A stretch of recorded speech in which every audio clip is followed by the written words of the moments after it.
आज की कहानी एक चालाक बूढ़ी औरत की है। बहुत साल पहले की बात है। एक बूढ़ी औरत ऐसे राज्य में रहती थी जिसकी रानी बहुत सुंदर थी। उसके 4 बेटे थे जो आपस में लड़ते रहते थे और उनकी पत्नियां भी एक दूसरे को पसंद नहीं करती थी।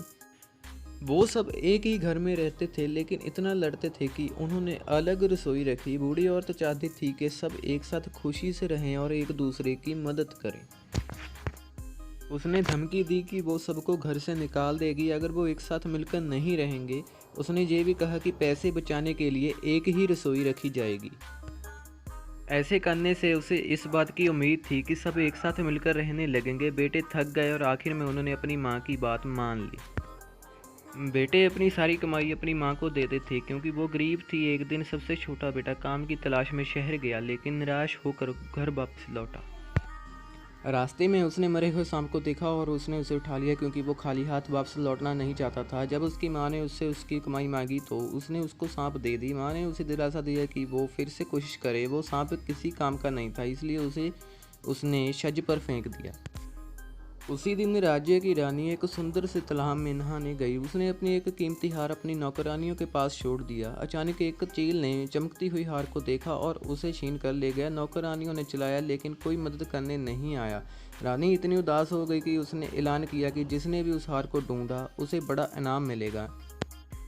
उड़ते हुए चील ने बुढ़िया के छज्जे पर सांप देखा और उसे समझ में आया कि सांप को तो खाया जा सकता है लेकिन वो हार किसी काम का नहीं। उसने हार को छूट दिया और सांप को ले गया।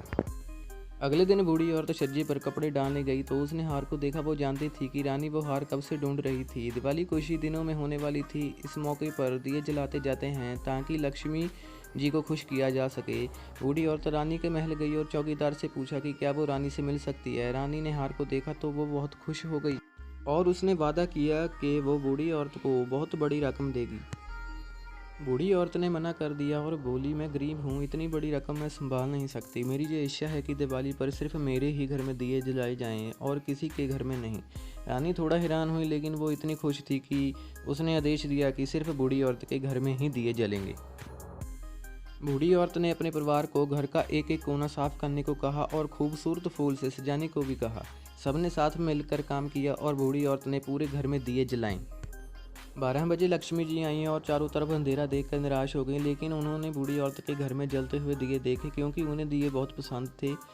उन्होंने बूढ़ी औरत के दरवाजे पर दस्तक दी। बूढ़ी औरत ने दरवाज़ा खोला और अपने परिवार वालों को लक्ष्मी जी को फूल और मिठाइयों से स्वागत करने के लिए कहा। लक्ष्मी जी खुश हो गईं और उन्होंने पूरे परिवार से कुछ बदले में मांगने के लिए कहा क्योंकि वो उनकी भक्ति से प्रसन्न थी। बूढ़ी औरत ने कहा, हम चाहते हैं कि आप हमारे घर में हमेशा के लिए रहें ताकि हम सदा खुश रह सकें। लक्ष्मी जी सोचकर बोली, मैं रहने को तैयार हूँ लेकिन आप सबको एक साथ मिलकर रहना होगा, लड़ना नहीं है। अगर किसी ने भी मेरी बात नहीं मानी तो मैं ये घर छोड़कर चली जाऊंगी।